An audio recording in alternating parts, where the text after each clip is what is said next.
আসসালামু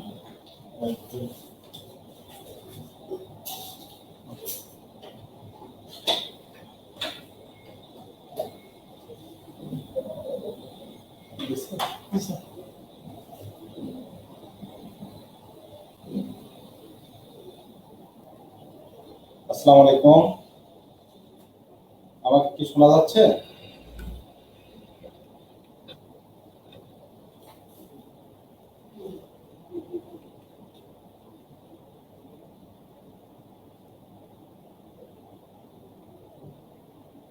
দেখো তো আমার কথা শোনা যায় কিনা। আর সবাই ঢুকছে, আস্তে আস্তে ঢুকবো।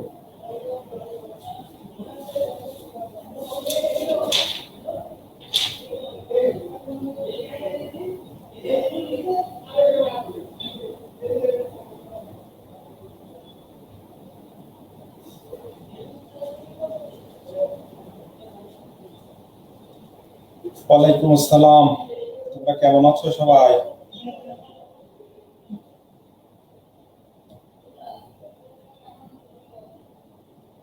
সবাই আসতেছে, আস্তে আস্তে আসুক আসুক। আমরা তোমরা রিটেনের শিক্ষা একটু হাতে নাও। গতদিন আমরা আইন বিভাগ এবং শাসন বিভাগ বোধহয় আমরা আলোচনা করেছিলাম। আজকে আমরা আচ্ছা বলো তো, গতদিন আমরা কোন পর্যন্ত আলোচনা করেছিলাম? একদিন একটু দেখো তো, গতদিন আমরা কোন পর্যন্ত আলোচনা করেছিলাম? একটু একটু একটু লিখুন।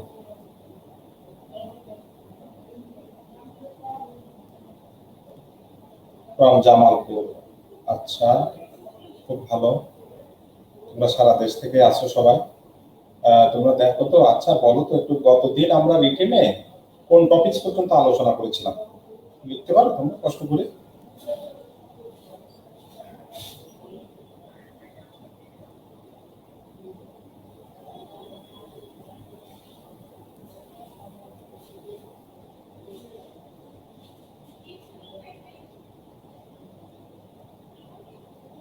ওয়ালাইকুম আসসালাম।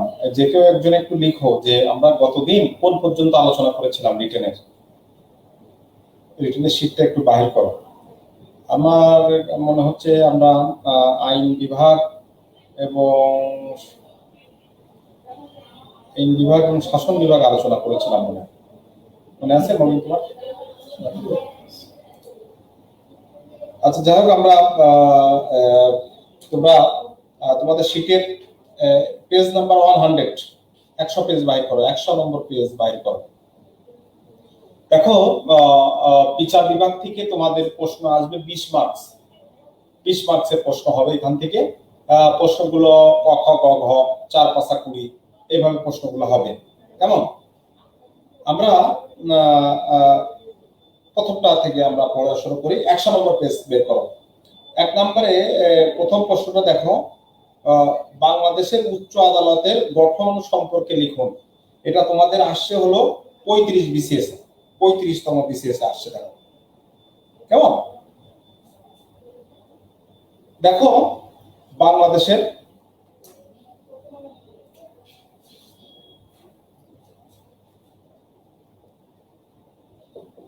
আর্টিকেল 94, ওখানে বলা আছে বাংলাদেশের সর্বোচ্চ আদালতের নাম হলো সুপ্রিম কোর্ট। সুপ্রিম কোর্টের দুইটা বিভাগ থাকবে, একটা হচ্ছে হাইকোর্ট ডিভিশন আর একটা হচ্ছে অ্যাপিলেট ডিভিশন। বাংলাদেশের সংবিধানের 94 নম্বর অনুচ্ছেদে বলা আছে বাংলাদেশের সর্বোচ্চ আদালত হলো সুপ্রিম কোর্ট। ওই সুপ্রিম কোর্টের দুইটা বিভাগ থাকবে, একটা হচ্ছে হাইকোর্ট ডিভিশন আর একটা হচ্ছে অ্যাপিলেট ডিভিশন। তোমরা জানো অ্যাপিলেট ডিভিশন এখন বর্তমানে 6 জন বিচারপতি রয়েছে, including chief justice. Appellate division is the apex court. Appellate ডিভিশনের নিচে আছে হাইকোর্ট ডিভিশন, এর নিচে 64টা জেলায়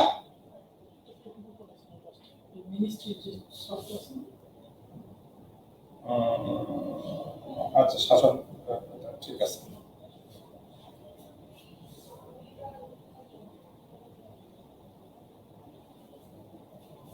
দেখো আমি আবার একটু বলছি। দেখো, সংবিধানের 94 নম্বর অনুচ্ছেদে বলা আছে বাংলাদেশের সর্বোচ্চ আদালতের নাম সুপ্রিম কোর্ট। সুপ্রিম কোর্টের দুইটা ডিভিশন, একটা হচ্ছে হাইকোর্ট ডিভিশন, হাইকোর্ট বিভাগ, আর একটা হচ্ছে অ্যাপিলেট ডিভিশন, আপিল বিভাগ। আপিল বিভাগে মাননীয় প্রধান বিচারপতি সহ বিচারপতির সংখ্যা 6 জন। এখন এই সুপ্রিম কোর্টে যারা বিচার করেন তাদের নাম হচ্ছে বিচারপতি। এই বিচারপতি কতজন বিচারপতি থাকবে এইটা সংবিধানে ফিক্স করা নেই। ওখানে বলা আছে মাননীয় প্রধান বিচারপতি এবং মহামান্য রাষ্ট্রপতি আলোচনা ক্রমে রাষ্ট্রপতি যেরূপ সংখ্যক নির্ধারণ করবেন সেরূপ সংখ্যক বিচারপতি নিয়ে সুপ্রিম কোর্ট পরিচালিত হবে। আর এই যে বিচারকদের প্রয়োজনীয় সংখ্যা নির্ধারণ করবে কে? তাহলে রাষ্ট্রপতি। আচ্ছা, আরেকটা বিষয় দেখো, ওখানকার ওপরে গঠনের সাথে দেখো নিচের প্রশ্নটা খেয়াল করো। আমি একই সাথে অনেকগুলো টপিকস অ্যাড করে দিয়েছি, এখান থেকে ছোট ছোট আকারে তোমাদের পরীক্ষায় আসবে। প্রশ্নটা কি করেছে দেখো, ওখানে বলেছে সুপ্রিম কোর্টের গঠন, ক্ষমতা, কার্যাবলী, বিচারপতি পদে নিয়োগ, মেয়াদ এবং অপসারণ পদ্ধতি আলোচনা করব। এখান থেকে দেখো এতগুলো কিন্তু সব আলাদা আলাদা টপিকস। এখান থেকে ছোট ছোট ছোট ছোট করে তোমাদের 4-5 20 মার্কসের প্রশ্ন হবে। আমরা একসাথে পড়বো ইনশাল্লাহ। এর মধ্যে আলাদা আলাদা প্রশ্ন হলে তোমরা লিখতে কোনো অসুবিধা হবে না। এরপর তাহলে আমরা শুরু করি। দেখো, সুপ্রিম কোর্টের গঠন কিন্তু আমি তোমাদেরকে পড়াই দিলাম। এরপরে যে চ্যাপ্টারটা খেয়াল করো, আমি বলেছি যে 100 নম্বর অনুচ্ছেদ অনুসারে সুপ্রিম কোর্টের আসন রাজধানীতে বসবে। তোমরা অনলাইনে গিয়েছো নিশ্চয়ই, ওখানে দেখছো যে সুপ্রিম কোর্ট, ওর মধ্যেই কিন্তু হাইকোর্ট ডিভিশন এবং অ্যাপিলেট ডিভিশন আছে। হ্যাঁ, তোমরা এটা জানো যে 8ম সংশোধনীর মাধ্যমে, কোন সংশোধনী? 8ম সংশোধনীর মাধ্যমে হুসাইন মোহাম্মদ ইরশাদ ঢাকার বাইরে কুমিল্লা, চট্টগ্রাম, বরিশাল, যশোর, রংপুর ও সিলেটে 6টা বেঞ্চ দিয়েছিলেন। এই বেঞ্চ মানে কি? সুপ্রিম কোর্টের বেঞ্চ। কথা কি ক্লিয়ার শুনতে পাচ্ছেন? ঢাকার বাইরে 8ম সংশোধনীর মাধ্যমে হুসাইন মোহাম্মদ ইরশাদ 6টা বেঞ্চ দিয়েছিলেন। বাট ইন 1989 পেজ কত? পেজ 100 নম্বর পেজ। হ্যাঁ, ইন 1989 2রা সেপ্টেম্বর আপিল বিভাগ একটা রায়ের মাধ্যমে ঢাকার বাইরের যে বেঞ্চগুলা এগুলোকে বাতিল করে দেয়। তাহলে কিন্তু এখন 100 নম্বর অনুচ্ছেদ অনুসারে আমাদের সব বেঞ্চগুলা, হাইকোর্ট ডিভিশনের সকল বেঞ্চ এবং আপিলেট ডিভিশনের বেঞ্চটা কিন্তু ঢাকায় অবস্থিত। আচ্ছা, গেল। তাহলে কোথায় বসবে বোঝা গেল। এখন আসি আমরা ক্ষমতা এবং কার্যাবলী। এখন তো থেকে তোমরা জানো যে সুপ্রিম কোর্টের 2টা ডিভিশন, একটা হচ্ছে হাইকোর্ট ডিভিশন আর একটা হচ্ছে অ্যাপিলেট ডিভিশন। আমরা প্রথম শিখবো হাইকোর্টের ইখতিয়ার। হাইকোর্টের ইখতিয়ারটা আমরা প্রথমে শিখব। দেখো, আমরা হাইকোর্টের ইখতিয়ারকে আমরা বলেছি যে 4টে ভাগে ভাগ করেছি। নোটের মধ্যে দেখো,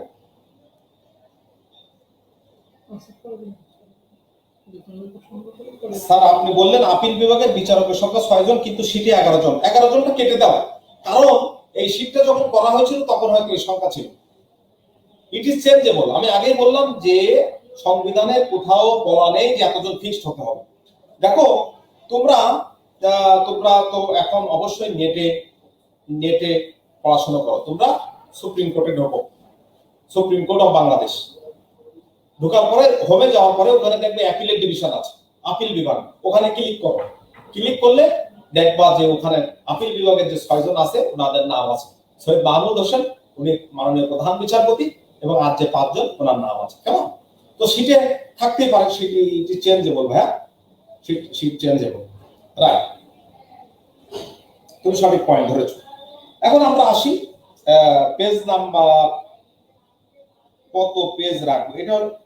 এখন আসি আমরা 101 নম্বর পেজে আসবো। প্রথমটা আছে অরিজিনাল জুরিসডিকশন, আদি ইখতিয়ার। দেখো, আদি ইখতিয়ার জিনিসটা কি? আদি ইখতিয়ার জিনিসটা হলো at the first instance যেখানে যাওয়া যায়। আচ্ছা দেখো, তোমাকে যদি আহ, তোমাকে যদি কেউ আঘাত করে, তুমি কোথায় যেতে পারবা? হয় তুমি থানায় যেতে পারবা, অথবা কোর্টে যেতে পারবা।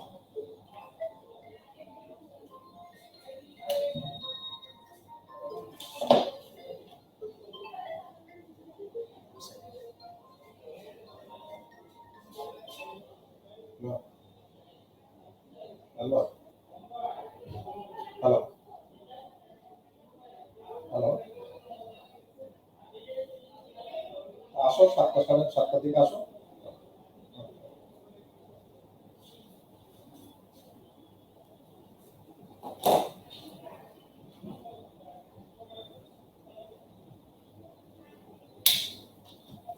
আচ্ছা ভাই, সরি ভাই, একটা ইমার্জেন্সি কল আসছিল।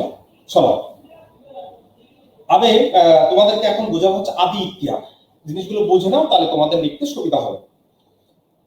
আদি ইখতিয়ার হলো এট দ্য ফার্স্ট ইনস্ট্যান্স, যেখানে যাওয়া যায় সেটা হলো আদি ইখতিয়ার।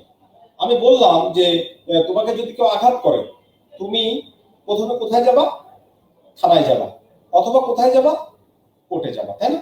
এই যে প্রথমে যেখানে যাবে এটাকেই বলে আদি ইখতিয়ার। এখন আমি তোমাদেরকে রিট শিখিয়েছি নিশ্চয়ই, রিট শিখিয়েছি।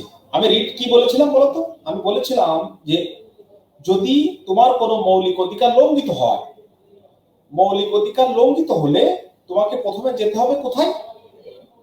হাইকোর্টে যেতে হবে। হাইকোর্টে গিয়ে তুমি রিট করতে পারবা, because of writ is the original jurisdiction of the high court division. আমি তোমাদেরকে শিখিয়েছিলাম যে কোনো ব্যক্তির যদি মৌলিক অধিকার লঙ্ঘিত হয়, সে প্রথমে হাইকোর্টে যেতে হবে, হাইকোর্টে গিয়ে রিট করতে পারবে। তাহলে এই রিটটাই হচ্ছে হাইকোর্টের অরিজিনাল জুরিসডিকশন। তাহলে আদি ইখতিয়ার হয়ে গেল। আর আপিল ইখতিয়ার হলো এই যে অধস্তন আদালতের আদেশের তুমি ক্ষতিগ্রস্ত হলে তখন কোথায় যাবা? এই হাইকোর্টে গিয়ে আপিল করতে পারবা। এরপর হচ্ছে রিভিশনাল ইখতিয়ার। সেটা হলো এই হাইকোর্ট বিভাগে একটা ক্ষমতা আছে, এই যে কোনো নথি পরীক্ষা করা, রায় পরীক্ষা করা, এই যে পরীক্ষা করার ক্ষমতা, এটা হচ্ছে রিভিশনাল ইখতিয়ার। আর একটা আছে রেফারেন্স ইখতিয়ার। সেটা কি? মতামত দেওয়ার ক্ষমতা। ওখানে আমি দেখো আমার সব কিছু নোট আমার হাতে লেখা। এই যে আইনগত বিষয়, আইনে কোনো ফল্ট হয়েছে কিনা, আইন মেনটেন করা হয়েছে কিনা, অধস্তন আদালত আইন মানছে কিনা, এটা পরীক্ষা করা এবং তার উপর মতামত দেওয়ার যে ক্ষমতা, this is reference power of the high court division. এই একটা বিষয়।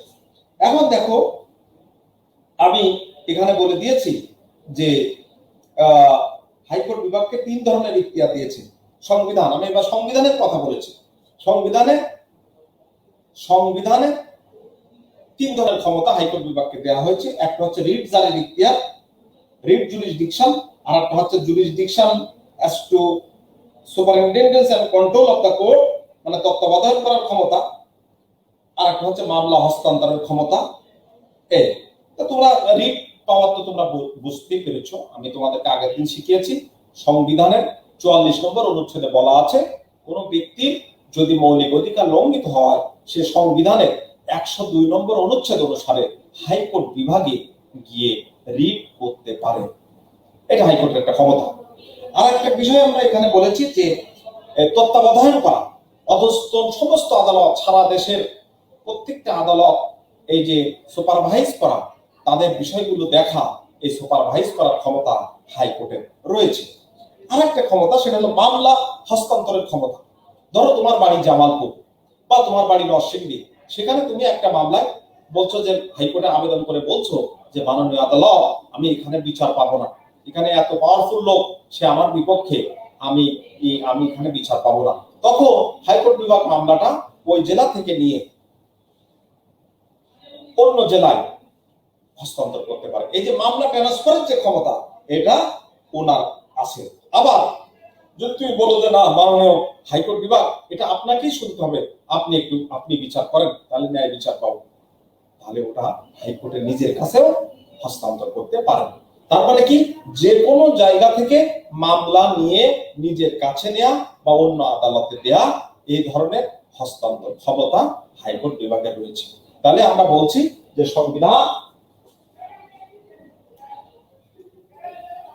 সংবিধান হাইকোর্ট বিভাগকে কি কি ইখতিয়ার দিয়েছে আমরা বলেছি, বলো।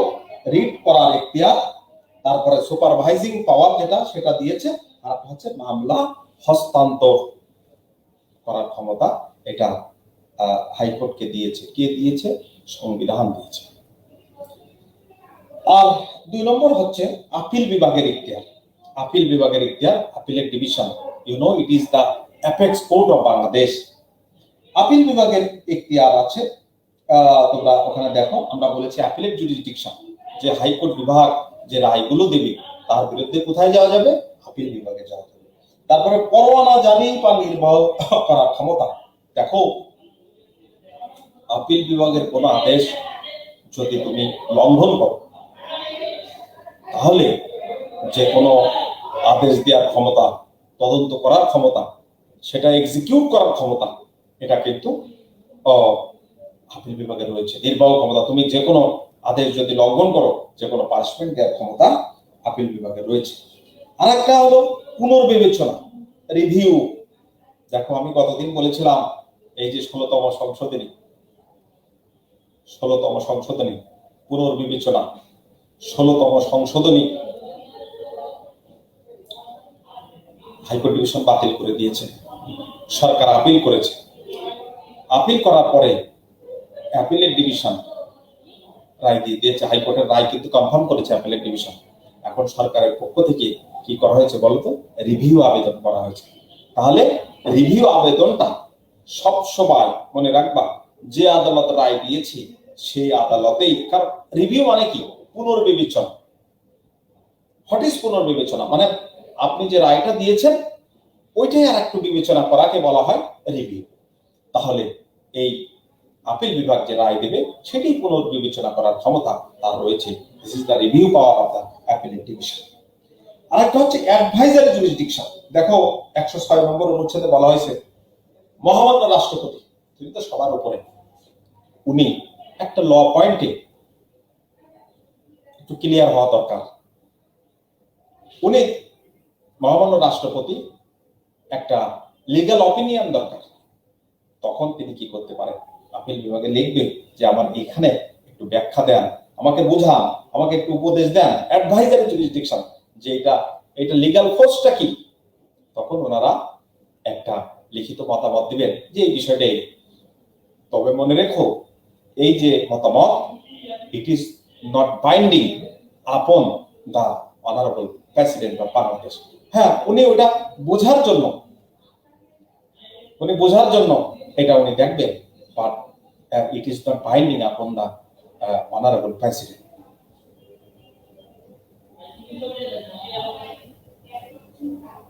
শোনো, আমি তোমাদের প্রশ্নের উত্তরগুলো সবই দেব, তোমরা একটুখানি ধৈর্য ধারণ করো। এই যে তোমার যখন যেটা মনে হচ্ছে লিখে রাখো, আমি পরে এই যে ববিনের হেল্প নিয়ে আমি সব উত্তরগুলো দেব।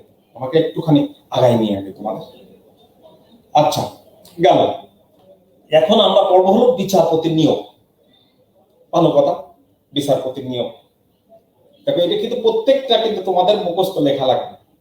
হ্যাঁ, মুখস্থ লেখা লাগবে। তা আমার কাছে শুনলে কি, এটা তোমাদের এই বেসিকটা মাথার মধ্যে থেকে যাবে। সংবিধানের 95 নম্বর অনুচ্ছেদে বলা আছে যে এই বিচারপতি কিভাবে নিয়োগ হবে, কাদের মধ্য থেকে নিয়োগ হবে। এখানে বলছে যে মাননীয় প্রধান বিচারপতি এবং অন্যান্য বিচারপতিগণ রাষ্ট্রপতি কর্তৃক নিয়োগ দিবেন। কে নিয়োগ দিবেন? রাষ্ট্রপতি। কে হবে বিচারপতি? প্রথম কথা হলো বাংলাদেশের নাগরিক হতে হবে, এটা তো কমন কথা। আর মূল যোগ্যতা এই দুইটা থেকে একটা থাকতে হবে। কি বলো? তোমাকে সুপ্রিম কোর্টের অ্যাডভোকেট হতে হবে। অ্যাডভোকেট হিসাবে মিনিমাম 10 বছরের অভিজ্ঞতা থাকতে হবে। কত বছর বলো? 10 বছর। অথবা বাংলাদেশের অধস্তন আদালতে অনন্য 10 বছর বিচারকের দায়িত্ব পালন করতে হবে। either 10 years practice in Supreme Court or 10 years judicial experience in the territory of Bangladesh. তাহলে আমি কি বলেছি, বাংলাদেশের নাগরিক হতে হবে, সুপ্রিম কোর্টে অনন্য 10 বছর আইনজীবী হিসেবে অভিজ্ঞতা থাকতে হবে, অথবা অধস্তন আদালতের বিচারক হিসাবে ন্যূনতম 10 বছর বিচার কাজের অভিজ্ঞতা থাকতে হবে।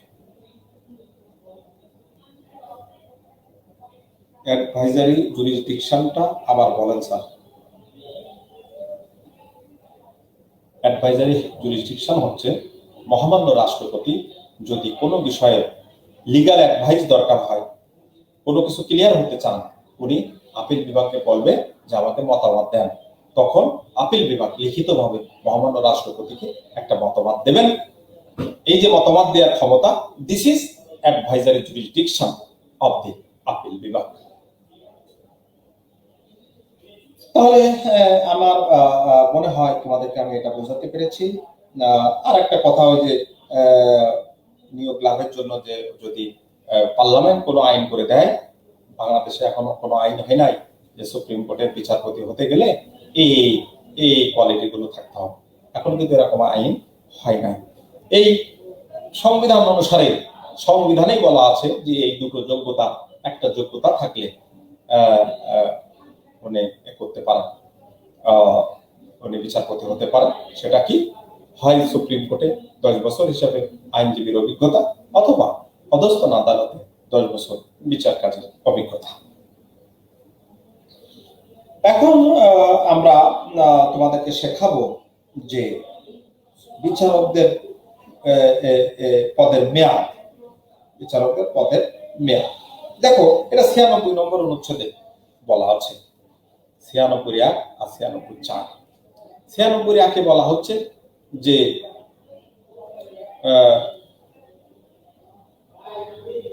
মবিন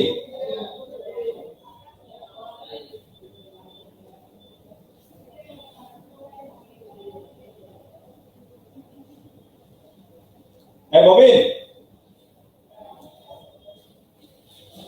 102 নম্বর আর্টিকেল বুঝি না। আচ্ছা, আমি বুঝাই দেবো ভাইয়া, তুমি এইটাই অপেক্ষা করো, আমি 102টা সুন্দরভাবে বুঝি। একটু বসাতে করো, একটু উঁচু করতে হবে, এটা উঁচু হবে নাকি এই ধরে না।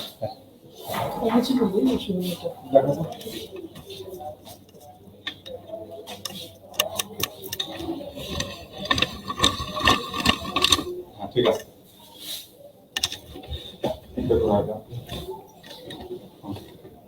ঠিক আছে। 102 নম্বর আর্টিকেল আমি সুন্দর করে বুঝাই দেবো ভাই, আমরা একটুখানি পড়া আগাই না।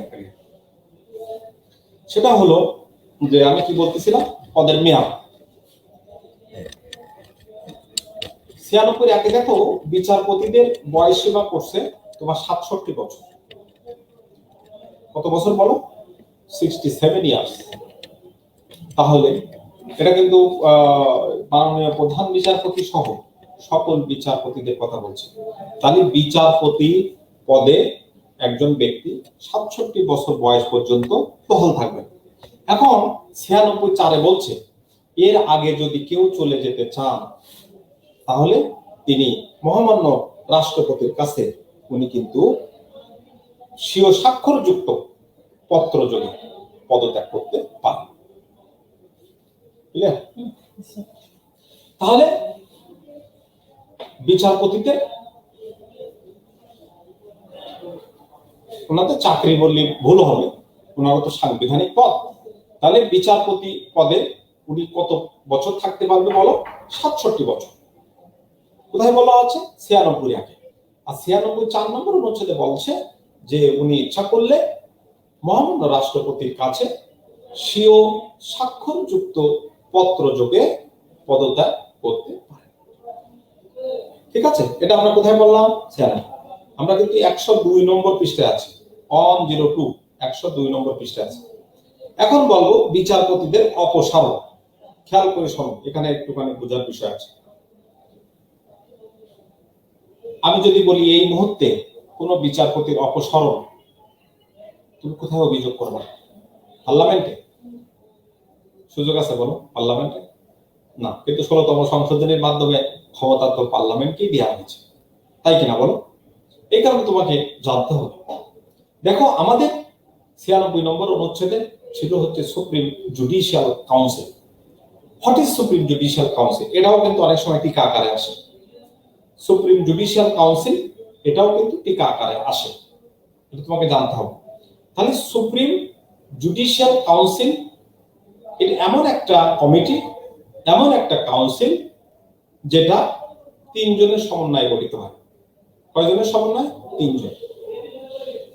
3 জনের সমন্বয়ে গঠিত হয়। মাননীয় প্রধান বিচারপতি হলো এই কাউন্সিলের প্রধান। আর 2 জন কারা?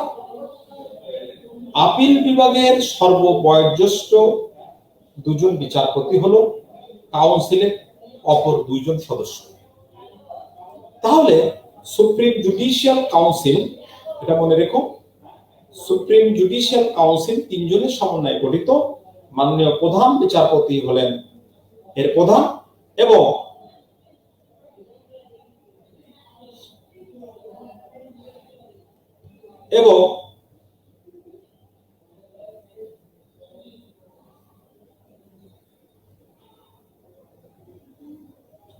আর 2 জন হচ্ছে আপিল বিভাগের সর্ববয়োজ্যেষ্ঠ বিচারপতি। আচ্ছা একটা জিনিস দেখো, যদি এই 3 জনের মধ্যে কারোর বিরুদ্ধে তোমার অভিযোগ থাকে, তাহলে উনি কিন্তু ওই কাউন্সিলে থাকতে পারবেন না, পরবর্তী জন তার স্থলাভিষিক্ত হবে।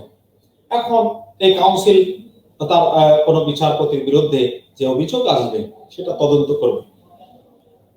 তদন্ত করে তার প্রতিবেদন কার কাছে জমা দেবে বলতো?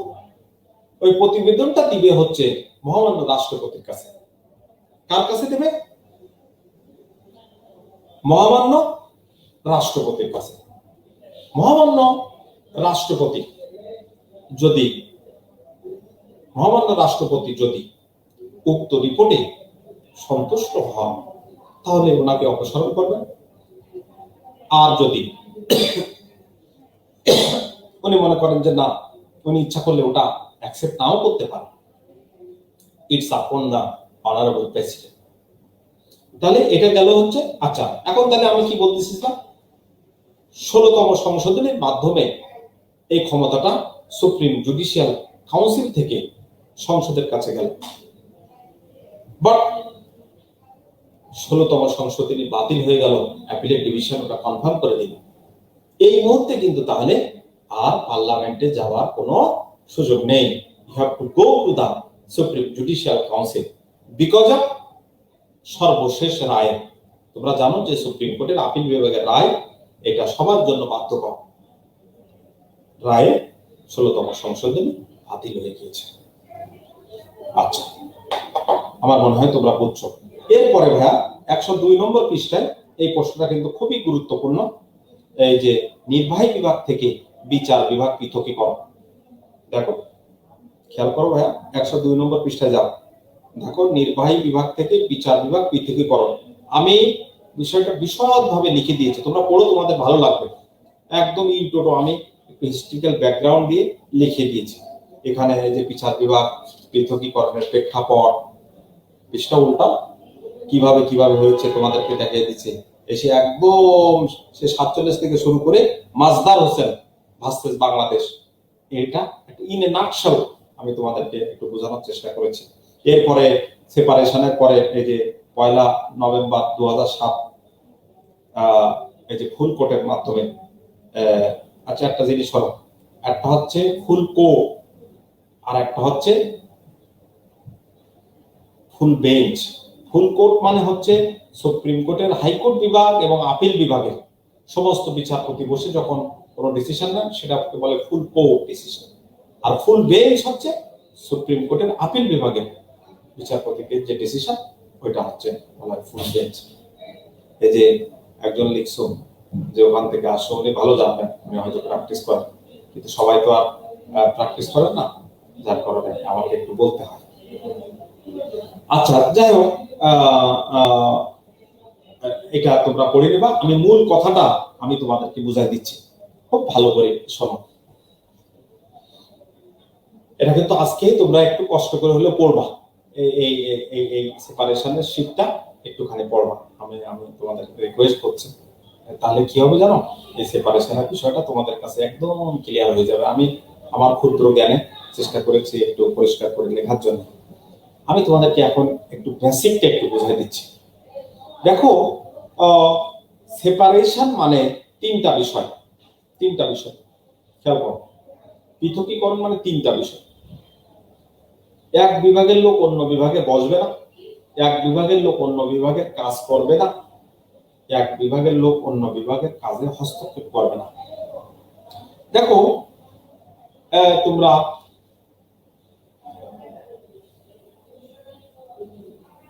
বেসিক্যালি একজন, মনে করো আমার কথাই ধরো, আমার এখন পোস্টিং কোথায়?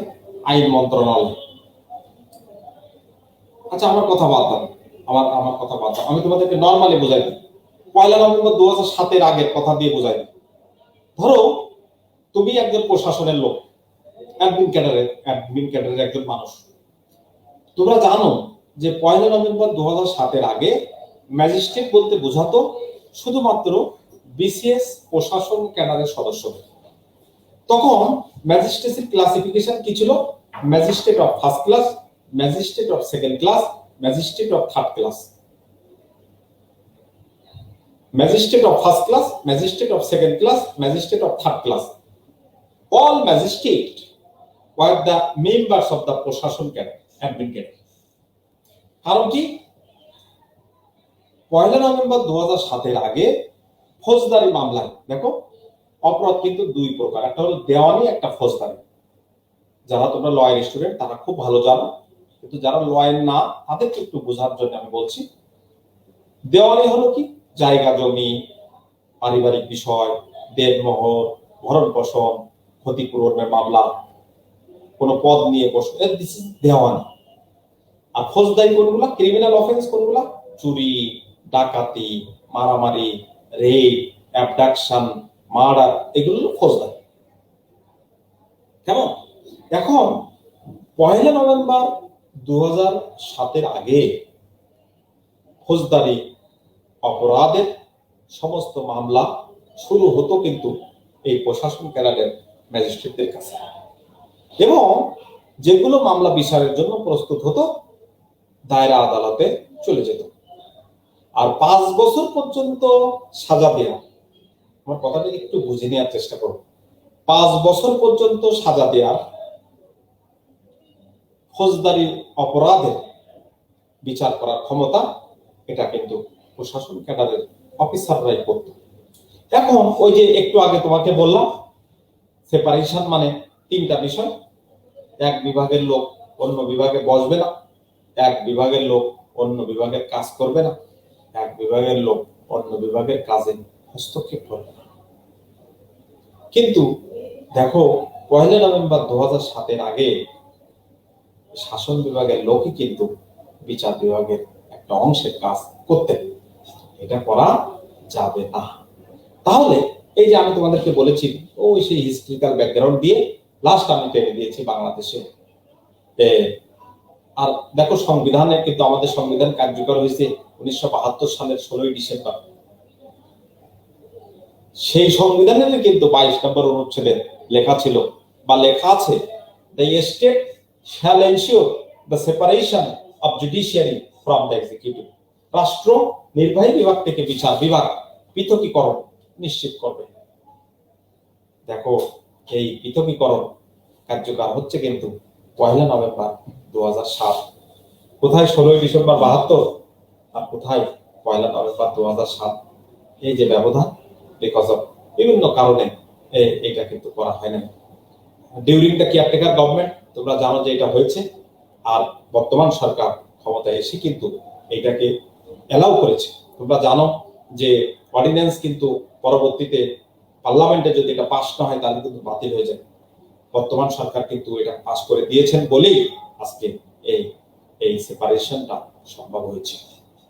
তাহলে এই যে সেপারেশনের কারণে এখন কি হয়েছে বলতো? ওই যে 1 নভেম্বর 2007 আগে নির্বাহী ম্যাজিস্ট্রেটরা যে ফৌজদারি মামলায়, সেই সময় শুধু ম্যাজিস্ট্রেট বলতো, এখন তো আলাদা হয়ে গেছে, যে বিচারিক কাজ করতেন 1 নভেম্বর 2007 ম্যাজিস্ট্রেসিটা আলাদা করে দেওয়া হয়েছে, আলাদা করে এক্সিকিউটিভ ম্যাজিস্ট্রেট আর জুডিশিয়াল ম্যাজিস্ট্রেট আলাদা করে দিয়ে বলা হচ্ছে যে না, ওই যে ফৌজদারি মামলার যে বিচারিক ক্ষমতা এটা আর এক্সিকিউটিভ ম্যাজিস্ট্রেটের কাছে থাকবে না, এটা বিচারিক ম্যাজিস্ট্রেটদের কাছে ফেরত দিতে হবে। সেই কারণেই কিন্তু সেপারেশন হয়েছে, জুডিশিয়াল ম্যাজিস্ট্রেট পদ সৃষ্টি করে ওই ফৌজদারি মামলাগুলো তাদের কাছে ফেরত দেওয়া হয়েছে। হ্যাঁ, এখন তোমরা প্রশ্ন করতে পারো যে ভাইয়া তাহলে কি এখন প্রশাসন ক্যাডার কোনো বিচার করছে না? হ্যাঁ, করছে। তোমরা জানো যে ডিএম বা এডিএম এর কোর্টে সিআরপিসি 144, 145, 100, 107 এই বিষয়গুলো তো আছেই, সাথে আরো অনেক বিষয় আছে। একই সাথে মোবাইল কোর্ট অ্যাক্ট 2009 এই আইন অনুসারে এই যে ভ্রাম্যমাণ আদালত পরিচালনা করছে কিন্তু প্রশাসন ক্যাডারের সদস্যরা। হ্যাঁ, এখন তোমরা বলতে পারো যে ভাইয়া তাহলে আপনি একটু আগে বললেন এক বিভাগের লোক অন্য বিভাগে কাজ করবে না, তাই এখন তো তারা প্রশাসন ক্যাডারের মানুষ, তারা তো মোবাইল কোর্টের মাধ্যমে বিচার করছে। হ্যাঁ, বিচার করছে, কিন্তু তোমরা মনে জানো এটা কিন্তু অলরেডি হাইকোর্ট ডিভিশন একটা জাজমেন্ট দিয়ে বলেছেন যে the mobile court regularity by the executive magistrate is void and ultra vires. সরকার এটা আপিল করেছে, এটা কিন্তু অ্যাপিলেট ডিভিশনে পেন্ডিং রয়েছে। দ্য কোর্ট উইল ডিসাইড বা সুপ্রিম কোর্ট উইল ডিসাইড যে মোবাইল কোর্ট কার কাছে থাকবে। যাই হোক, এটা কিন্তু চ্যালেঞ্জ হয়েছে এই পয়েন্টে। তাহলে আমি তোমাদেরকে কি বুঝালাম, কি বুঝাতে চাইলাম, মূল কথাটা হলো 1 নভেম্বর 2007 আগে বিসিএস প্রশাসন ক্যাডারের সদস্যরা, নির্বাহী বিভাগের লোকেরা, নির্বাহী বিভাগের অফিসাররা যে ফৌজদারি মামলায় আংশিক বিচার কাজ করতেন, পৃথকীকরণের পরে বিচারিক ম্যাজিস্ট্রেট পদ সৃষ্টি করে এই অংশটা তাদেরকে দিয়ে দেওয়া হয়েছে। এটা হলো মূল কথা। আর বাকিটা আমি তোমাদের কাছে রিকোয়েস্ট করছি রাতে একটু আমার ঘন্টায় মাথা পড়বা, একবার আরো ক্লিয়ার হয়ে যাবে। এখন আমরা আসি যে পরের প্রশ্ন। সুপ্রিম কোর্টের হাইকোর্ট বিভাগে প্রথম মহিলা বিচারপতি নিয়োগ দেওয়া হয়। দেখো যে ওই যে 2007 28 মে ওই যে নাজমুল আরা সুলতানা, উনি গেল, উনি হাইকোর্টে গেলেন, অ্যাপিলেট ডিভিশনে গেলেন। আরো একটা মজার বিষয় হলো উনি কিন্তু এখন এই রিসেন্ট হচ্ছে ওনাকে আমাদের এই যে মানে প্রশিক্ষণ ইনস্টিটিউট যেটা সেখানে কিন্তু মানে মহাপরিচালক হিসাবে ওনাকে নিয়োগ দেওয়া হয়েছে। আচ্ছা, এখন একটা খুব গুরুত্বপূর্ণ প্রশ্ন তোমাদের সামনে বোঝার বিষয় হচ্ছে এডিআর। দেখো, আমি প্রশ্নটা এইভাবে দিয়েছি, বিকল্প বিরোধ নিষ্পত্তি বলতে কি বুঝেন? আচ্ছা, তার আগে একটা জিনিস দেখো, তোমরা কিন্তু এটা কিন্তু একটা বিষয় যে তোমরা মনে হতে পারে যে ভাই এই প্রশ্নগুলো কেন পড়াচ্ছেন, তোমরা সিলেবাসটা দেখো। আমি কিন্তু সিলেবাসের আগেই সেই আলোকেই আমি নোটগুলো করেছি, প্রত্যেকটা টপিকস আমি কিন্তু টাচ করেছি যে প্রশ্ন যেখান থেকে হোক এর মধ্যে থেকেই থাকে।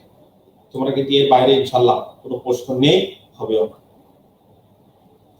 তাহলে দেখো, আমি আবার প্রশ্নটা করেছি এডিআর বলতে কি বুঝেন, থিওরি গুলো আলোচনা করো, এডিআর এর সুবিধা অসুবিধা, আর্থসামাজিক অবস্থায় এডিআর সমর্থনের যুক্তি দিন। ঠিক আছে, এডিআর আমি কিন্তু তোমাদের আবারও বলছি, আমি শুধু তোমাদেরকে প্রশ্নের উত্তর দেব। আমি কমিটেড প্রশ্নের উত্তর দেবো। আমি একটুখানি পড়াইনি, আমি তো তোমাদের শুধু বেসিকটাকে তো ঠিক করে দিচ্ছি, বেসিকটা যাতে তোমরা পড়লেই বুঝতে পারো। এডিআর দেখো, তোমরা শব্দের মধ্যেই পাবা, এই শব্দের মধ্যেই উত্তর খুঁজে পাবা। বিকল্প বিরোধ নিষ্পত্তি, অল্টারনেটিভ ডিসপিউট রেজুলেশন। কি বলো, এডিআর মানে কি? এডিআর এলাবোরেশন কি বলো তো?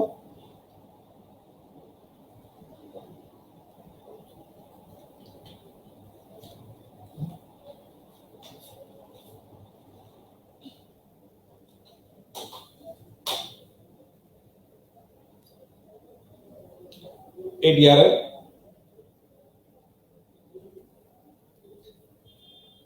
ইলাবোরেশন হচ্ছে অল্টারনেটিভ ডিসপিউট। আমি তোমাদের প্রশ্নের উত্তর দেব, আমি তো বলেছি, আবার আমাকে একটুখানি পড়াতে দাও, আমি শেষ 10 মিনিট তোমাদের প্রশ্নের উত্তর দেব। Alternative dispute resolution, ADR. দেখো, তোমাদের সামনে যখন কোনো অপরাধ সংগঠিত হয় বা কোনো দাবি তোমরা যখন আদালতে যাও, সেখানে তদন্ত হয়, সাক্ষী হয়, আর্গুমেন্ট হয়, এরপরে কিন্তু রায় হয়। দীর্ঘ সময় একটা ফৌজদারি মামলা হলে 3 বছর, 4 বছর, 5 বছর, আর একটা দেওয়ানি মামলা তো যুগের পর যুগ চলে। অনেক সময় একটা অর্ডার হয়, সেই অর্ডারের বিরুদ্ধে কোনো না কোনো পক্ষ উচ্চতর আদালতে যায়, আবার সেটা নিচে নামে, আবার বিচার হয়, সেটা এক্সিকিউট হতে হতে অনেক সময় 8 বছর, 10 বছর, 12 বছর লেগে যায়। তাহলে দেখো, এই যে দীর্ঘ মেয়াদী সময়, দুই পক্ষকে আশা লাগতেছে, তাদের যাওয়া আসার খরচ আছে, বিজ্ঞ আইনজীবীদের একটা ফিস আছে, সময় ক্ষেপণ আছে, একটা দীর্ঘ মেয়াদী প্রসেসের মাধ্যমে কিন্তু একটা মামলা নিষ্পত্তি হয়। এখন এর বাইরে গিয়ে যখন ওই বিরোধ নিষ্পত্তি করা যায়, তথাকথিত বা প্রচলিত আইনের অধীনে তথাকথিত বিচার পদ্ধতির বাইরে গিয়ে যখন কোনো মামলা নিষ্পত্তি করা যায়, তখন সেটাকে বলা হয় এডিআর, অল্টারনেটিভ ডিসপিউট রেজুলেশন। আমি আমার নোটের মধ্যে, তোমরা দেখেছো, আমরা লিখে দিয়েছি, এখানে কয়েকটা পদ্ধতি আছে, জুডিশিয়াল, কোয়াসি জুডিশিয়াল, নন জুডিশিয়াল পদ্ধতি, আবার এগুলোর ব্যাখ্যা আমি দিয়েছি। এবং আমি বলেছি যে থিওরি 3 ভাবে, দেখো 105 নম্বর পৃষ্ঠা আমরা বলেছি যে কয়েকটা পদ্ধতিতে আমরা এগুলো নিষ্পত্তি করতে পারি। সেটা হচ্ছে negotiation, mediation, or conciliation, arbitration. তোমরা জানো যে নেগোসিয়েশন হলো সামনাসামনি কোনো তৃতীয় পক্ষ থাকবে না, তোমার সাথে আমার গন্ডগোল, আমরা দুই পক্ষ বসে আমরা ওটা নিষ্পত্তি করে নিতে পারি, সেটাকে আমরা বলছি নেগোসিয়েশন। আর মিডিয়েশনকে আমরা বলছি যে একজন থার্ড পার্টি থাকবে, তাকে মিডিয়েট করে দেবে। আর কনসিলিয়েশন, এটা বস্তুত পক্ষে আমি বলেছি যে মিডিয়েশন আর কনসিলিয়েশনের তেমন একটা পার্থক্য নেই, শুধু নামমাত্র একটা পার্থক্য। আর একটা হচ্ছে এখানে বলে মিডিয়েটর, মধ্যস্থতাকারী, আর একটা হচ্ছে আরবিট্রেশনের ক্ষেত্রে বলা হয় আরবিট্রেটর। এইটুকু পার্থক্য থাকে আরবিট্রেশনের মধ্যে পার্থক্য। তাহলে আমরা 3টে ভাগে আমরা বলেছি, নেগোসিয়েশন, মিডিয়েশন, আর একটা হচ্ছে আরবিট্রেশন। এখন একটা দেখো, তোমরা তোমাদের আইকিউ একটু অ্যাপ্লাই করলেই তোমরা বুঝতে পারবা যে এই যে এডিআর লাভটা কি, মানে সুবিধা কি। এডিআর এর সুবিধা, সময় বাঁচবে, টাকা বাঁচবে, দুই পক্ষের মধ্যে সম্পর্ক খারাপ হবে না, সম্পর্ক ভালো হবে, একটা শান্তিপূর্ণ সমাজ গড়ে উঠবে। এগুলো কিন্তু এডিআর এর সুবিধা। অসুবিধাও আছে। কি অসুবিধা? এডিআর এর মাধ্যমে যদি তুমি বড় বড় অপরাধগুলো, আমি আমার বাস্তবিক জীবনে দেখেছি, অনেক হিনিয়াস অপরাধ, অনেক বড় বড় অপরাধগুলো তারা আপোষ হয়ে যাচ্ছে। আচ্ছা দেখো, আমার ভাই মারা গেল, আমার ভাইকে কেউ মেরে ফেললো, আমি গরিব মানুষ, যে মেরে ফেলেছে সে আমাকে বললো, দেখ তুই তো আর তোর ভাইকে পাবি না, তুই গরিব মানুষ, তোর বড় ভাই সংসার চালাতো, ঠিক আছে, তোর বড় ভাই মারা গেছে, এ না কিছু টাকা নে, তুই গরিব মানুষ, এ দিয়ে চলিস। আমাকে কনভিন্স করে ফেললো। আমি আদালতে গিয়ে বলছি যে আমি এই হত্যা সম্পর্কে কিছু জানি না, কেউ মারে নাই, সে এমনি মারা গেছে। আচ্ছা আমাকে বলো তো, যদি সাক্ষী না থাকে, সাক্ষ্য অভাব থাকে, কিভাবে তার সাজা হবে? এভাবেও কিন্তু আপোষ হচ্ছে। কিন্তু আমরা বলতে চাচ্ছি যে এডিআর এর মাধ্যমে যদি এই বড় বড় হিনিয়াস অপরাধগুলো, যেমন রেপ মামলা, ডাকাতি, মারা, এই সমস্ত অপরাধ যদি এডিআর হয়, তাহলে সমাজ ব্যবস্থা কিন্তু আবার ভেঙে পড়বে। কারণ তোমার ভাই মারা গেছে, আমার ভাই মেরে ফেলছে, এটা শুধু আমার বিষয় না, এটা কিন্তু সোসাইটিরও বিষয়, রাষ্ট্রেরও বিষয়। এই কারণে বড় বড় অপরাধগুলো, জঘন্য অপরাধগুলো এডিআর নিষ্পত্তি করা যাবে না, সমাজ ব্যবস্থা ভেঙে পড়বে। আমি তোমাদেরকে ইন এ নাটশেল এই যে তোমার সুবিধা এবং অসুবিধাগুলো আমি তোমাদেরকে বললাম, এগুলো তোমরা পড়লেই দেখবা। আমি আরো বলেছি যে এখানে মানবাধিকারের মারাত্মক লঙ্ঘন হবে, শ্রেণীগত বৈষম্য বাড়বে, ঠিক আছে। এই তারপরে কোনো বিকল্প কোনো নজিরের জন্ম দেয় না। নজির কাকে বলে জানো? প্রিসিডেন্ট, নজির, যে আগের রায় দেখে পরবর্তী দেখা যাচ্ছে কোনো আইনে কিছু নেই, কিছু একটা মামলা একটা কোর্ট রায় দিয়েছে, ওই ধরনের কোনো বিষয় যদি পরবর্তীতে জন্ম দেয়, ওই রায়ের আলোকে কিন্তু এটা সমাধান করা যায়, যেটাকে বলা হয় প্রেসিডেন্ট, যেটাকে বলা হয় নজির। এই নজিরের মাধ্যমে নিষ্পত্তি করা যায়। কিন্তু বলছি এডিআর হলে তখন আর নজির সৃষ্টি হয় না, কোনো প্রেসিডেন্ট জন্ম হয় না। কারণ তোমার আমার সাথে যে বিষয়টা আপোষ হয়েছে, এইটার সাথে পরবর্তী কোনো ঘটনা মেলানো যাবে না। তো তোমরা এটা দেখো। আর একটা জিনিস দেখো, পরে আর একটা প্রশ্ন, খুব ইম্পর্টেন্ট প্রশ্ন, 106 তোমরা পেজ বের করো, 106 নম্বর পেজ বের করো, 106 106। দেখো, গ্রাম আদালত। তোমরা মনে হয় সবাই গ্রাম আদালতের সাথে পরিচিত না? গ্রাম আদালত, গ্রাম আদালত হলো আমি প্রশ্নটা আগে পড়ি, তোমরা দেখো। গ্রাম আদালতের গঠন, ক্ষমতা, সিদ্ধান্ত চূড়ান্ত হওয়ার এবং আপিলের বিধান আলোচনা করো। গ্রাম আদালতে মামলা নিষ্পত্তির সময়সীমা উল্লেখ করো। গ্রাম আদালতের কোনো মামলা কিভাবে স্থানান্তর করতে পারেন? এখান থেকে তুমি শোনা, আমি বারবার বলছি যে তোমাদের কিন্তু প্রশ্ন ভেঙে ভেঙে আসবে। দেখা যাচ্ছে গ্রাম আদালতের উপরেই তোমাকে ক খ গ ঘ চলে আসবে, কিছু করার নেই। এই কারণে আমি যেভাবে লিখে দিয়েছি, তোমাদের একটু কষ্ট করে এগুলো পড়ে নিতে হবে। দেখো, আমরা এখানে বলেছি যে গ্রাম আদালত গঠিত হয় একটা আইন দিয়ে, সেই আইনটার নাম হচ্ছে গ্রাম আদালত আইন 2006। আইনটার নাম কি বলো? গ্রাম আদালত আইন 2006। ওই আইনে আমরা বলেছি যে গ্রাম আদালত গঠিত হয় ওই আইনের 5 ধারায়। ওই আইন মানে কি? ওই যে গ্রাম আদালত আইন, এই আইনের 5 ধারায় বলা আছে যে কাদের নিয়ে গ্রাম আদালত গঠিত হবে। ওখানে আমরা বলেছি একজন চেয়ারম্যান আর উভয় পক্ষ করে 2 জন করে। ধরো তোমার আর আমার গন্ডগোল হয়েছে, তুমি 2 জন নিবা, তার মধ্যে একজন মেম্বার হতে হবে। আমি 2 জন নিলাম, তার মধ্যে একজন মেম্বার হতে হবে। তাহলে কত? 2 আর 2 4, আর চেয়ারম্যান একজন। তাহলে কত? ইউনিয়নের চেয়ারম্যান। তাহলে এই 5 জন নিয়ে গ্রাম আদালত গঠিত হবে। এখন হচ্ছে গ্রাম আদালতের ইখতিয়ার হলো মানে ক্ষমতা, যে ইউনিয়নে অপরাধ সংঘটিত হবে, তুমি আমাকে আঘাত করেছ, যে ইউনিয়নের মধ্যে আঘাত করেছ, গ্রাম আদালত আইন কি ওইটাই তো পড়াচ্ছি। পার্লামেন্টে একটা আইন পাস হয়েছে, গ্রাম আদালত আইন 2006। ওই আইন দিয়েই এই গ্রাম আদালত গঠিত হয়েছে। পার্লামেন্টে একটা আইন পাস হয়েছে 2006 সালে, গ্রাম আদালত আইন 2006। ওই আইন অনুসারে গ্রাম আদালত, আমি একটু আগে বললাম, গ্রাম আদালত কারে নিয়ে গঠিত হয়? যে ইউনিয়নে মারামারি হয়েছে বা কোনো ঘটনা হয়েছে বা কারো জায়গা দখল করে নিয়েছে, ওই ইউনিয়নের চেয়ারম্যান এবং যে 2 পক্ষের মধ্যে সমস্যা হবে, ওই 2 পক্ষের 2 জন 4 জন আর চেয়ারম্যান একজন, এই 5 জন নিয়ে গ্রাম আদালত গঠিত হবে। আমি মনে হয় তোমাদেরকে বোঝাতে সক্ষম হয়েছে। আর একটা হলো তোমার কবে শেষ করতে হবে? অপরাধ সংঘটিত হওয়ার 30 দিনের মধ্যে, আর দেওয়ানি মামলায় 60 দিনের মধ্যে নিষ্পত্তি করতে হবে।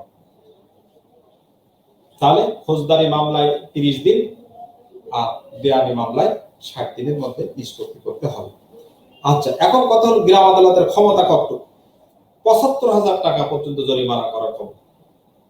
গ্রাম আদালত তো জেল দিতে পারবে না তোমার, বা তুমি একটা অপরাধ করেছো ৭৫,০০০ টাকা পর্যন্ত, ৭৫,০০০ টাকা পর্যন্ত জরিমানা করার ক্ষমতা গ্রাম আদালতে থাকবে। আর কি হবে, আর কি হবে যে এই যে সিভিল দেওয়ানি অপরাধের ক্ষেত্রে ওই প্রকৃত মালিককে ওইটা প্রত্যর্পণ করার আদেশ দিতে পারে। এই তুমি জায়গা দখল করেছো, যাও ওই জায়গাটা তাকে ফেরত দাও, এই আদেশ দিতে পারে। এখন কথা হলো, এই যে গ্রাম আদালত কোন অর্ডার দিল, গ্রাম আদালত বললো যে এই ওই জায়গা ওকে ফেরত দাও, তুমি বললে না আমি এই জায়গা ফেরত দেবো, তখন ওই যে চেয়ারম্যানের আদেশের বিরুদ্ধে তুমি কোথায় যাবা?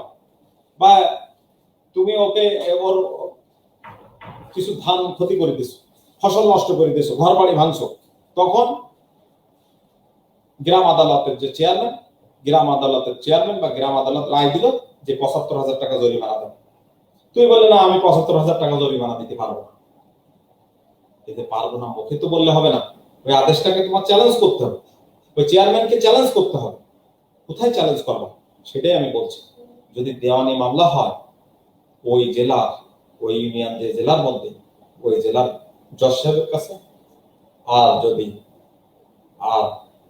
জজ সাহেব মানে কি ওই উপজেলার একজন সিভিল জজ আছে, আবার ওই উপজেলার একজন ম্যাজিস্ট্রেট আছে। এই ম্যাজিস্ট্রেট মানে কিন্তু জুডিশিয়াল ম্যাজিস্ট্রেট, তবু তার কাছে যেতে ফার্স্ট ক্লাস ম্যাজিস্ট্রেট হতে হবে, প্রথম শ্রেণীর ম্যাজিস্ট্রেট। তাহলে এক কথায় ফৌজদারি মামলা হলে ম্যাজিস্ট্রেটের কাছে, আর দেওয়ানি মামলা হলে সহকারী জজের কাছে আপিল করা যাবে। আমি মনে হয় বোঝাতে পারলাম। আবারও বলছি, দেওয়ানি মামলা হলে ওই ইউনিয়ন যে উপজেলার মধ্যে, সেই উপজেলার ক্ষমতা যে সহকারী জজের কাছে তার কাছে, আর ফৌজদারি মামলা হলে ম্যাজিস্ট্রেটের কাছে আপিল করা যাবে। আর ওই বলছি মামলা স্থানান্তরের ক্ষমতা যদি ওই জেলার চিফ জুডিশিয়াল ম্যাজিস্ট্রেট মনে করে ফৌজদারি মামলা যে কোনো সাথে নিজের কাছে নিতে পারে বা কোনো ম্যাজিস্ট্রেটের কাছে দিয়ে বিচার করতে পারে। আর যদি সিভিল মামলা হয়, দেওয়ানি মামলা হয়, জায়গা জমির মামলা হয়, তাহলে ওই জেলার যিনি জজ সাহেব, জেলা ও দায়রা জজ, উনি ওই মামলাটা ট্রান্সফার করে নিজের কাছে নিয়ে আসতে পারেন, আবার ওইটা অন্য কারোর কাছে দিয়ে বিচার করাতে পারে। তো আমি বিশ্বাস করি তোমরা গ্রাম আদালত বুঝেছো। আর যদি কোনো অসুবিধা থাকে সন্ধ্যার পরে একবার রিডিং করবা, ইনশাল্লাহ তোমরা বুঝতে পারবে। এরপরের প্রশ্নটা একটু দেখাও, 107 নাম্বার পৃষ্ঠা, 107-এ যাও। এই যে যুদ্ধ অপরাধের জন্য গঠিত ট্রাইব্যুনাল, আন্তর্জাতিক অপরাধ ট্রাইব্যুনাল, এটা তোমাদেরকে একটু জানতে হবে। আমি তোমাদেরকে বেসিক জিনিসটা একটুখানি দিচ্ছি, আর তোমরা সেটা পড়বা। বেসিক জিনিসটা আগে একটু দিই। দেখো, আমি প্রথম সংশোধনীতে তোমাদেরকে এটা বলেছিলাম কিনা জানি না, এই যে যুদ্ধ অপরাধ, এই যুদ্ধ অপরাধটা হয়েছে ডিউরিং দ্য ওয়ার, আর আমাদের আইনটা হয়েছে কবে? 1973 সালে। যে আন্তর্জাতিক অপরাধ ট্রাইব্যুনাল যে আইনটা,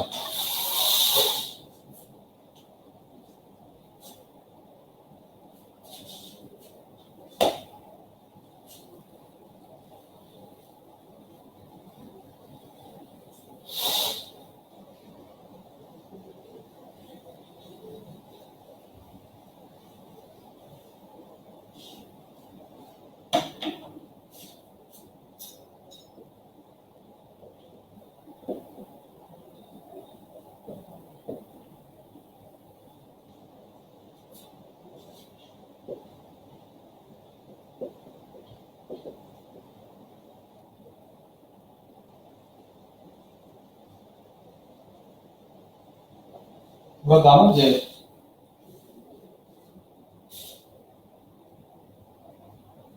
the international crimes tribunals act 1973,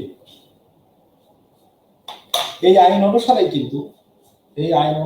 কিন্তু আমাদের এই আন্তর্জাতিক অপরাধ ট্রাইব্যুনাল গঠিত হয়েছে।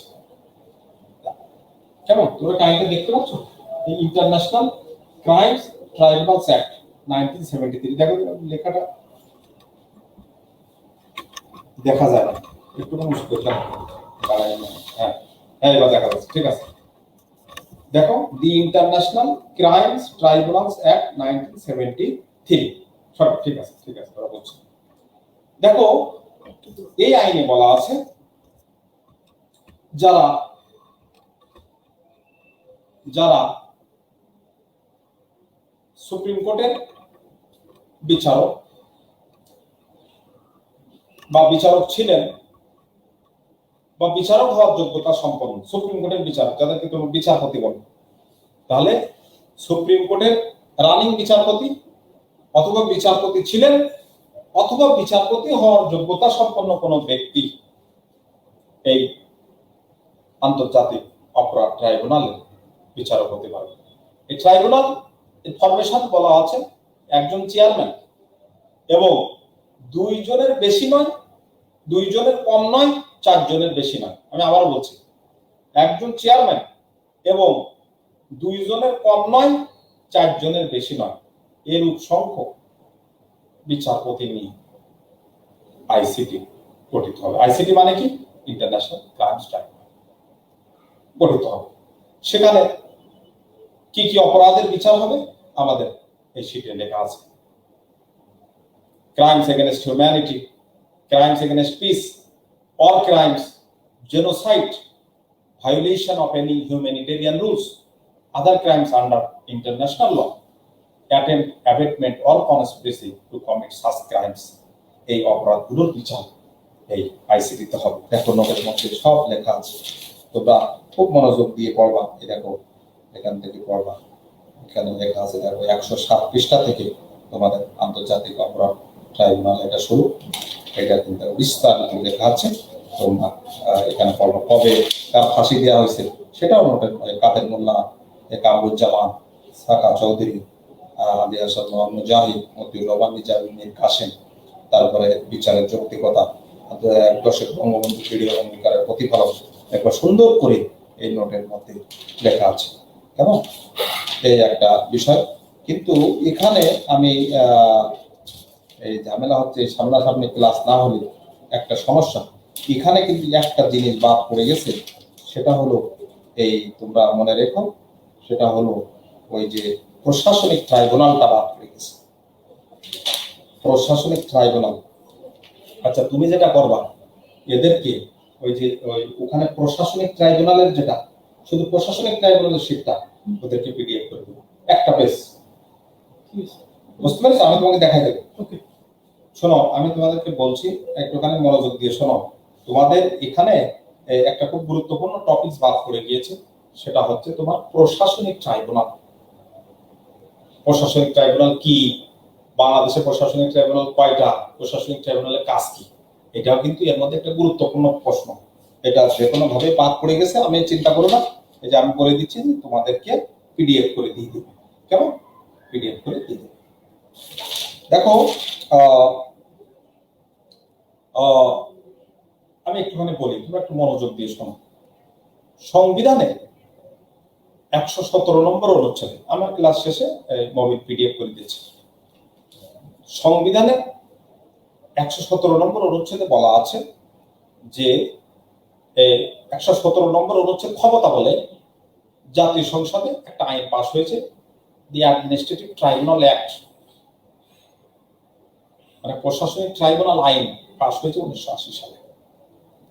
এই প্রশাসনিক ট্রাইব্যুনাল আইন অনুসারে কিন্তু এই প্রশাসনিক ট্রাইব্যুনাল গুলো গঠিত হয়েছে।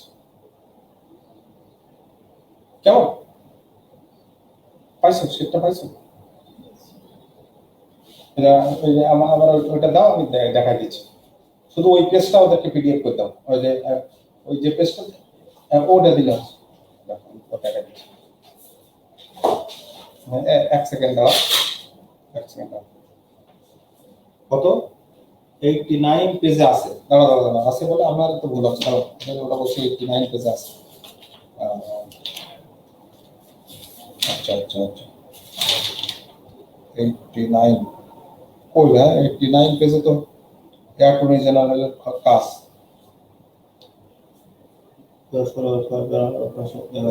না এখন ফাঁসি দেওয়া হলে 89 পেজে আছে স্যার।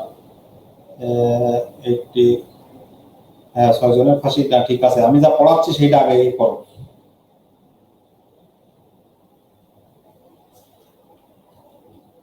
আমি তোমাদেরকে দেখাচ্ছি প্রশাসনিক ট্রাইব্যুনাল 89 প্রশাসনিক ট্রাইব্যুনাল কি। ও গুড গুড, আচ্ছা ছোট্ট করে একটু আছে ভাই, এইটুকুতে হবে না। হ্যাঁ এই দেখো 38তম বিসিএস এ আসছে, আরেকটুখানি বড় লাগবে ভাইয়া। হ্যাঁ ঠিক আছে, ক্লাস শেষে দিই। ঠিক আছে, থ্যাংক ইউ, থ্যাংক ইউ। তুমি বলছো যে 89 পেজ বলছো, ওই যে নাকিব হাসান সঠিক বলেছো, কিন্তু এটা আরেকটু বড় আকারে, আরেকটু বড় হতে হবে। ওটা ওখানে আছে। তোমরা আমি জাস্ট বেসিক কথাটা আমি তোমাদেরকে বলে দিই যে সংসদে দাও পেশটা আমার কাছে দাও। সংসদে আইন দিয়ে যে প্রশাসনিক ট্রাইব্যুনাল গঠিত হলো, এই পেশটা শুধু এইটা এখান থেকে এইটুকু, বুঝছো? ওদের 5 মার্কসের জন্য দেখছা, আমি আগে একটু পড়াই দিই। তাও দেখো প্রশাসনিক ট্রাইব্যুনাল হচ্ছে এক সদস্য বিশিষ্ট ট্রাইব্যুনাল। এক সদস্য কে থাকবে? জেলা জজ পদমর্যাদার একজন ব্যক্তি ওই ট্রাইব্যুনালের সদস্য। মানে এখানে কিন্তু সদস্য মানে কি, উনি বিচারক কিন্তু সদস্য। যেরকম তোমরা পিএসসি মেম্বার বলো, পিএসসি সদস্য বলো না, কিন্তু তুমি যে মেম্বারের কাছে ভাইবা দিবা, উনি কিন্তু তোমার বোর্ডের চেয়ার, উনি কিন্তু ভাইবাটা নেবেন। আমি বুঝাতে পারলাম কিনা? ঠিক ওনার পোস্টের নাম হচ্ছে পিএসসি মেম্বার, ঠিক আছে, বাট উনি কিন্তু একজন বিচারক।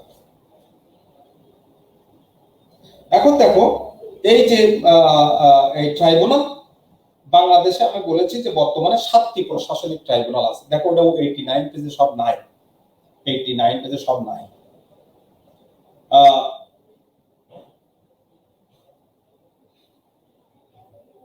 আমি বলেছি যে বাংলাদেশে বর্তমানে 7টি প্রশাসনিক ট্রাইব্যুনাল আছে। এর মধ্যে ঢাকায় আছে 3টা, ঢাকা 1, ঢাকা 2, ঢাকা 3। ওই দেখবেন নিবন্ধন অধিদপ্তরের মাঝখানে, তোমরা যারা হাইকোর্টের মোড়ে গিয়েছো, ওই তোমার কি বলে শিক্ষা ভবনের ওই সাইডে, কলেজ রোডের ওই সাইডে তোমার 3টা, ঢাকায় আছে 3টা। আর আছে কোথায়? চট্টগ্রাম, খুলনা, বরিশাল আর বগুড়া। চট্টগ্রাম, খুলনা, বরিশাল, বগুড়া, এই 4টা, আর ঢাকায় হলো 3টা। তাহলে কত? 4 আর 3 7টা প্রশাসনিক ট্রাইব্যুনাল আছে। এখন কথা হলো যে এখানে কাদের, এই ট্রাইব্যুনালে কাদের বিচার হয়, কিসের বিচার হয়? কোন সরকারি কর্মকর্তা কর্মচারী যদি ক্ষতিগ্রস্ত হয়, তাকে যদি সাসপেন্ড করা হয়, তার পেনশন যদি আটকায় দেওয়া হয়, সে কোথায় যাবে? তার ডিপার্টমেন্টের বিরুদ্ধে এখানে আবেদন করবে। তখন যদি দেখে তোমাকে অন্যায়ভাবে পেনশন আটকায় দেওয়া হয়েছে, তখন এই ট্রাইব্যুনাল থেকে তোমার অথরিটিকে নির্দেশ দেওয়া হবে টু প্রোভাইড ইউ। কথা ক্লিয়ার? আমি কথাটা এইভাবে আমার নোটের মধ্যে আমি এইভাবে লিখেছি যে প্রতিরক্ষা বাহিনী ও বিজিবি ব্যতীত, বিকজ অফ বিজিবির জন্য আলাদা আইন আছে, প্রতিরক্ষা ডিফেন্সের জন্য আলাদা আইন আছে, বাট এটা কিন্তু শুধু সরকারি কর্মকর্তা কর্মচারীদের চাকুরি সত্তাবলী সংক্রান্ত বিরোধে নিষ্পত্তি করে এই ট্রাইব্যুনাল। কি সত্য, কি বিষয়? জয়নিং, পোস্টিং, প্রমোশন, সাময়িক বরখাস্তকরণ, অপসারণ, এই বিষয়গুলো নিয়ে যদি কোনো সরকারি কর্মকর্তা কর্মচারী ক্ষতিগ্রস্ত হয়, তাহলে সে কিন্তু এখানে আবেদন করতে পারে। এখন এই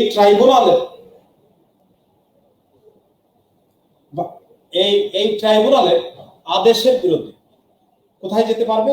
প্রশাসনিক আপিল ট্রাইব্যুনাল। প্রশাসনিক আপিল ট্রাইব্যুনাল একটি। প্রশাসনিক আপিল ট্রাইব্যুনাল 3 জনের সমন্বয়ে গঠিত। কয়জনের সমন্বয়? 3 জন। ভালো করে শোনো, 3 জনের সমন্বয়ে গঠিত প্রশাসনিক আপিল ট্রাইব্যুনাল। এটা একটুখানি করো, এইটা আর এইটা একটুখানি বুঝছো দিয়ে ওদেরকে একটুখানি টিকেট করবো। দেখো প্রশাসনিক আপিল ট্রাইব্যুনাল 3 জনের নিয়ে গঠিত। একজন বিচারপতি হলেন এর প্রধান, আর 2 জন, একজন প্রশাসন ক্যাডার যিনি যুগ্ম সচিবের নিচে নয়, যুগ্ম সচিবের নিচে নয়, আর একজন হচ্ছে জেলা জজ এর নিচে নয়। তাহলে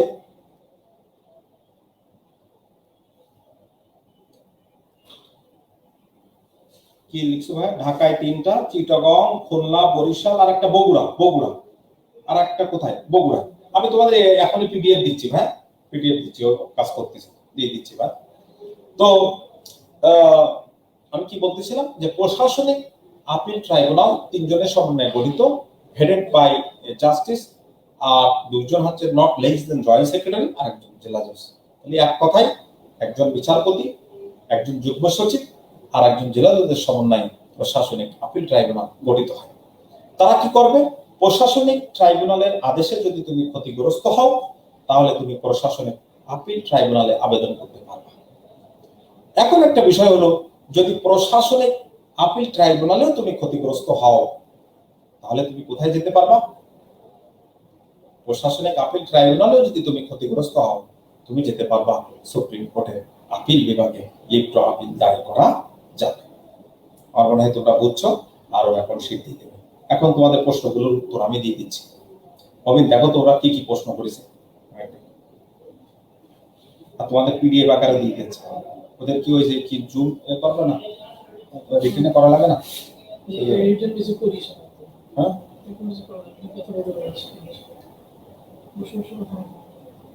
আবার নামাজের সময় আমরা অনেকে নামাজ পড়বে। এখন আমাদের প্রশ্নের উত্তরগুলো, গ্রাম আদালত আইন ভাই তোমরা ক্লিয়ার হয়ে গেছো?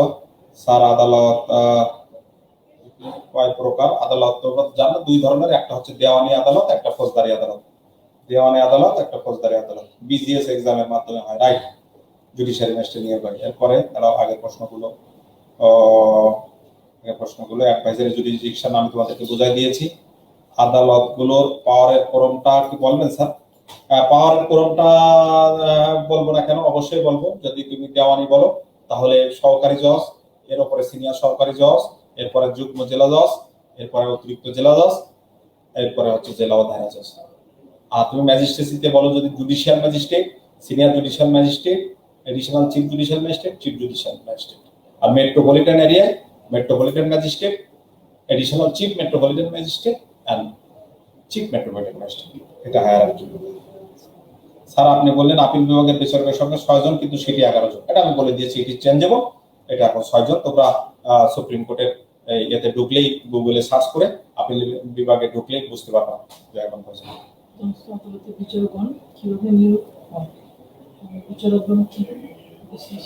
হ্যাঁ, তোমরা জানো যে আমাদের যে বিসিএস বিচার, যেটা তোমরা জানো ক্যাডার সংখ্যা কমে আসছে, তার মধ্যে একটা ক্যাডার ছিল বিসিএস বিচার। এই ক্যাডারটাই শুধু এখন পিএসসি থেকে জিএসসি চলে গেছে, জুডিশিয়াল সার্ভিস কমিশন, ওই মাজদার হোসেন রায়ের কারণে। যে বিসিএস বিচারটা এখন আর ওই যে তোমার পিএসসি দিতে পারবে না, জুডিশিয়াল সার্ভিস কমিশনের মাধ্যমে এটা এখন নিয়োগ হচ্ছে। অধস্তন আদালতের বিচারকরা এখন জুডিশিয়াল সার্ভিস কমিশনের মাধ্যমে, একদম বিসিএস এর মতো পিলি রিটেন ভাইবা মাধ্যমে জুডিশিয়াল সার্ভিস কমিশন নিয়োগ দেয়। গেজেট নোটিফিকেশন রাষ্ট্রপতি তাদেরকে নিয়োগ দেন। জুডিশিয়াল ম্যাজিস্ট্রেট প্রমোশন পেয়ে সর্বোচ্চ কোন পদ পর্যন্ত যেতে পারে? এইটা জুডিশিয়াল ম্যাজিস্ট্রেট ইকুইভ্যালেন্ট সহকারী জজ। আস্তে আস্তে যখন যেখানে প্রমোশন দেবে, সব একদম সর্বোচ্চ জেলা ও দায়রা জজ। আমাদের সর্বোচ্চ পদ হচ্ছে জেলা ও দায়রা জজ। আর বিচারপতি কিন্তু এটা নট প্রমোটেড পদ, এটা হচ্ছে সাংবিধানিক পদ। কারণ তোমরা জানো বলতে আইনজীবীদেরও যেতে পারে, আমরাও যেতে পারি। আচ্ছা, আর কোন প্রশ্ন? 102 আর্টিকেল, রাইট, একজন প্রশ্ন করেছিলেন। 102 সংবিধানের 102, ইট is the writ jurisdiction of the high court division. কোন ব্যক্তির যদি মৌলিক অধিকার লঙ্ঘিত হয়, সংবিধানের 102 অনুসারে হাইকোর্টে রিট করা যায়। এই যে রিট ক্ষমতাটা হাইকোর্টের, সেটাই বলা আছে 102। Thank you very much. আজানের সময় হয়ে গেছে, মোটামুটি প্রশ্ন সব ক্লিয়ার হয়েছে। তোমরা ভালো থেকো, আমার জন্য দোয়া করো। তোমরা নিজেদের প্রতি যত্ন নিও।